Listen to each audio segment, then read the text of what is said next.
Hey, Sinead here. So, Sunday's episode of Game of Thrones had a lot of visions that went by way too fast to catch them all. Right at the beginning of the episode, there was about three lots of them, and they went by so fast. So in this video, I'm going to break them down and talk about the ones I found interesting and give my thoughts, and just in case people didn't get a chance to catch all of them, show what did go down.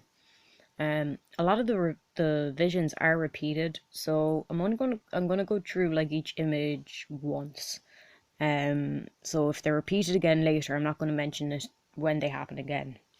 Um, but just before we get into the breakdown, I have the three lots of visions put together into one. I have it in normal speed, then I've got a second one a bit slower, and like directly followed by another slightly slower one again, just so you have a look at them as they're playing before we go into the actual breakdown with the screenshots.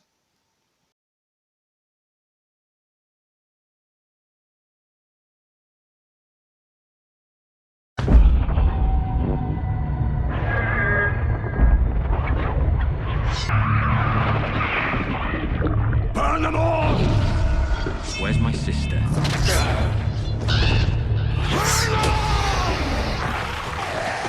Burn them all!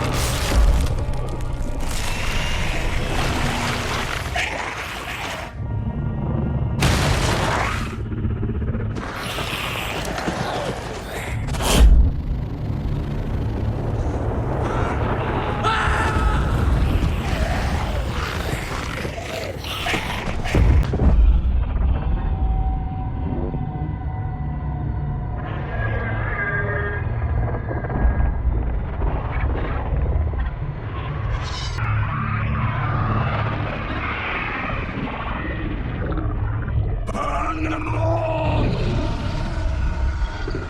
Where's my sister?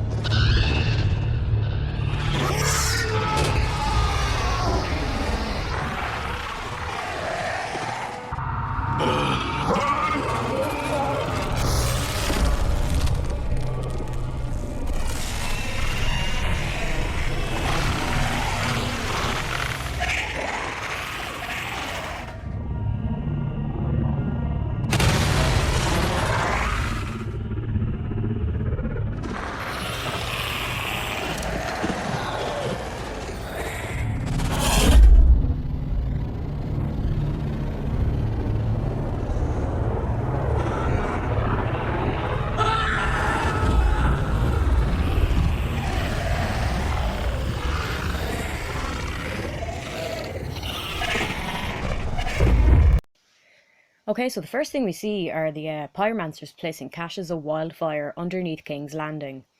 The Mad King had this done towards the end of Robert's Rebellion. He was at the height of his madness and paranoia. So when Tywin Lannister came through the gates and began sacking the city for Robert, Jaime kept asking Aerys to surrender, but the Mad King wasn't having any of it. He wouldn't listen, and he wanted the city burned to the ground, believing he would emerge from the ashes as a dragon. Yeah. This is what made Jaime realize that, he had to kill him to save the citizens of King's Landing. Next, we see a dragon. It looks like he's flying over a ship, maybe. Followed by a large dragon shadow flying over King's Landing, which is most likely a future occurrence when Daenerys finally makes it to Westeros. I think these images of the dragons are important to Bran, especially because he didn't know about them yet. A lot of people don't know about them, or else don't believe that she has them. So it's important for him to know all this different information that could help with this gigantic battle.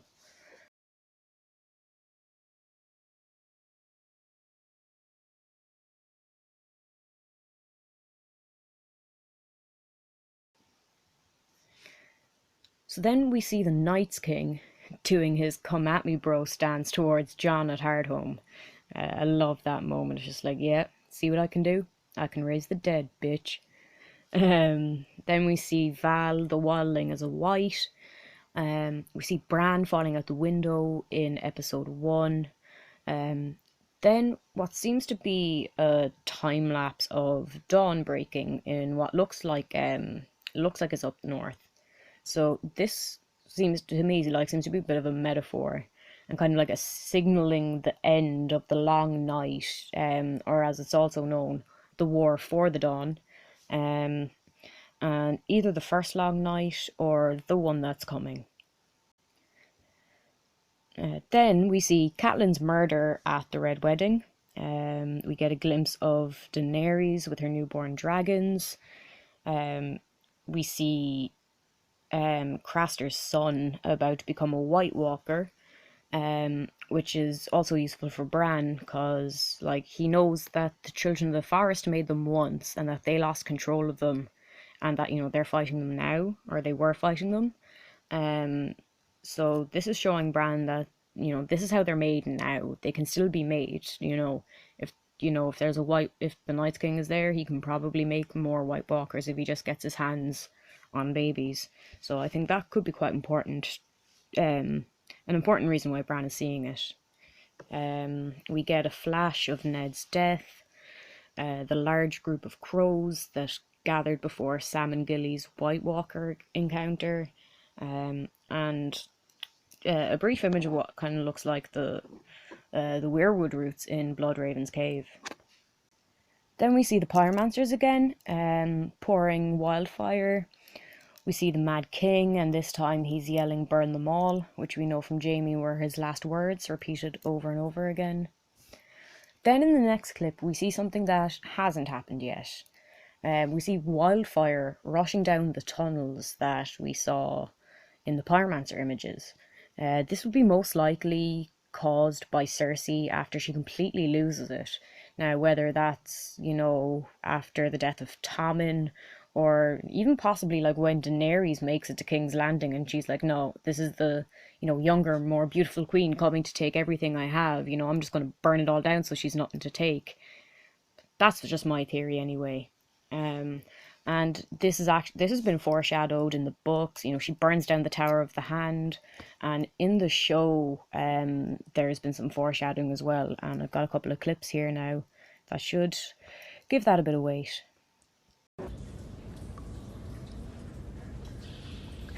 Take care, my lord. I remember reading an old sailor's proverb. Piss on wildfire and your cock burns off. Oh, no, I have not conducted this experiment. It could well be true. The substance burns so hot, it melts wood, stone, even steel. And, of course, flesh. The substance burns so hot, it melts flesh like tallow.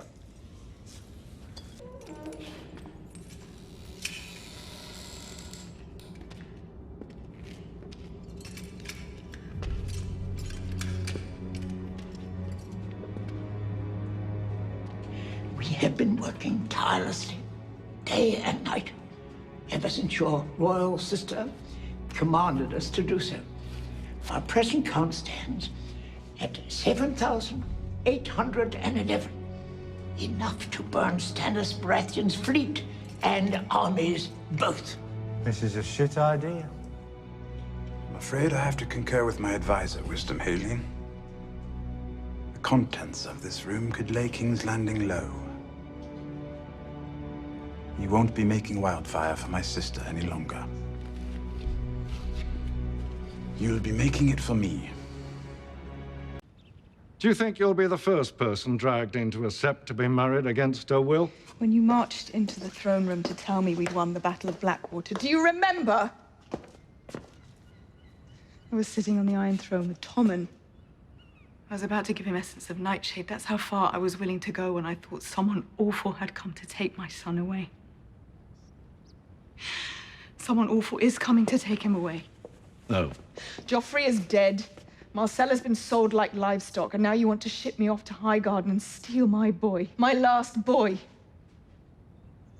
Marjorie will dig her claws in, you will dig your claws in, and you'll fight over him like beasts until you rip him apart. I will burn our house to the ground before I let that happen. A summons from the Queen.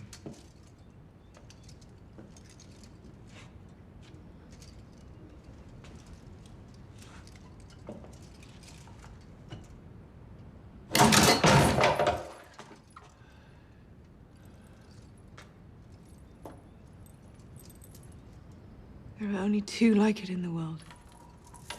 The one I'm wearing, the one I gave to Marcella. It's a threat. Of course it's a threat. Our daughter's alone in Dawn, surrounded by people who hate our family. It's a threat. No note? They blame us for the death of Oberyn and his sister, and every other tragedy that's befallen their cursed country. I will burn their cities to the ground if they touch her. Softer.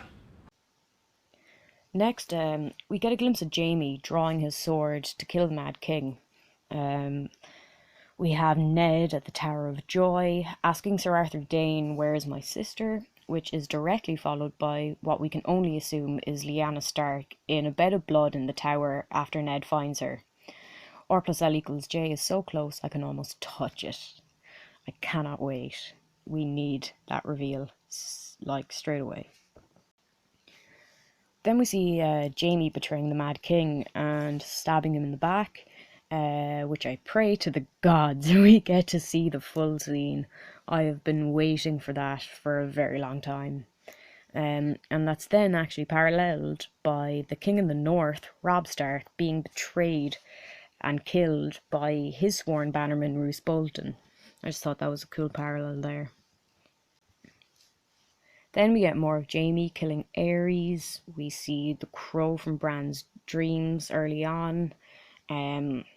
Robb falling at the Red Wedding. We see the recent vision Bran had regarding the children creating the first White Walker. And we get the scene of Jon fighting the White Walker at Hardhome with Longclaw, his Valyrian steel. And that also could show Bran that, that's another weapon that can be used. But hopefully he'll meet up with Jon and all them soon. So you'll be able to swap information with them. Okay, so then we see Jaime sitting on the Iron Throne after he killed Aerys. This is how Ned found him after the sack of King's Landing. And probably, a small part of the reason why he never trusted him, along with the obvious kingslaying. Jaime claimed in the books that he was just resting, but the book throne is not like the TV throne. It is not something you could just fall onto tired. Like, you had to climb the steps of that thing if you wanted to sit on it, and it wasn't very comfortable anyway. Then we see the shadow of this happening, or the death happening that we saw in the trailer. So again, I need that scene in full right now. So all the remaining images that we haven't seen yet are all to do with like Hardhome and the White Walkers.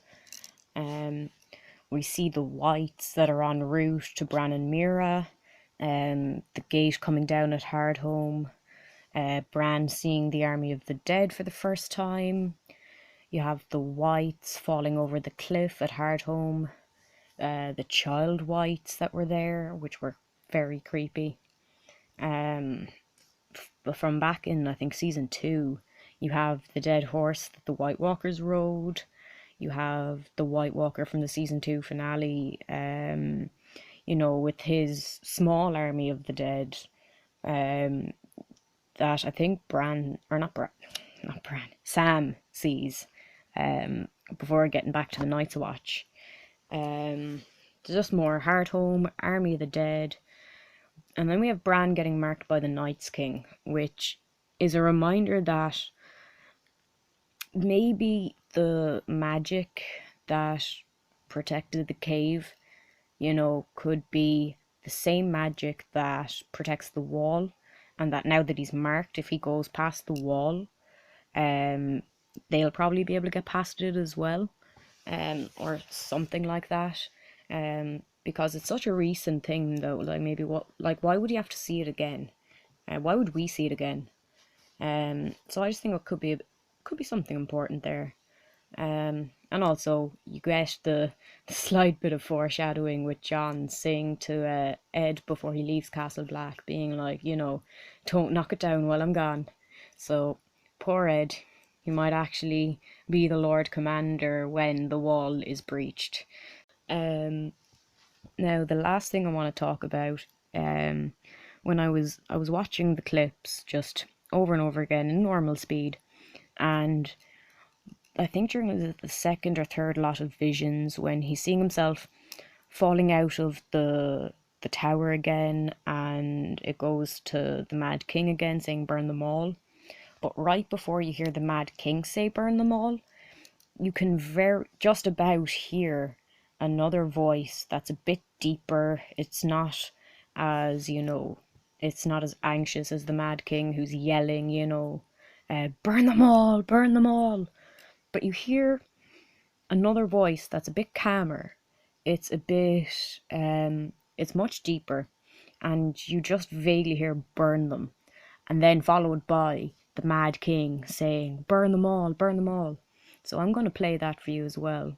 As my last thing.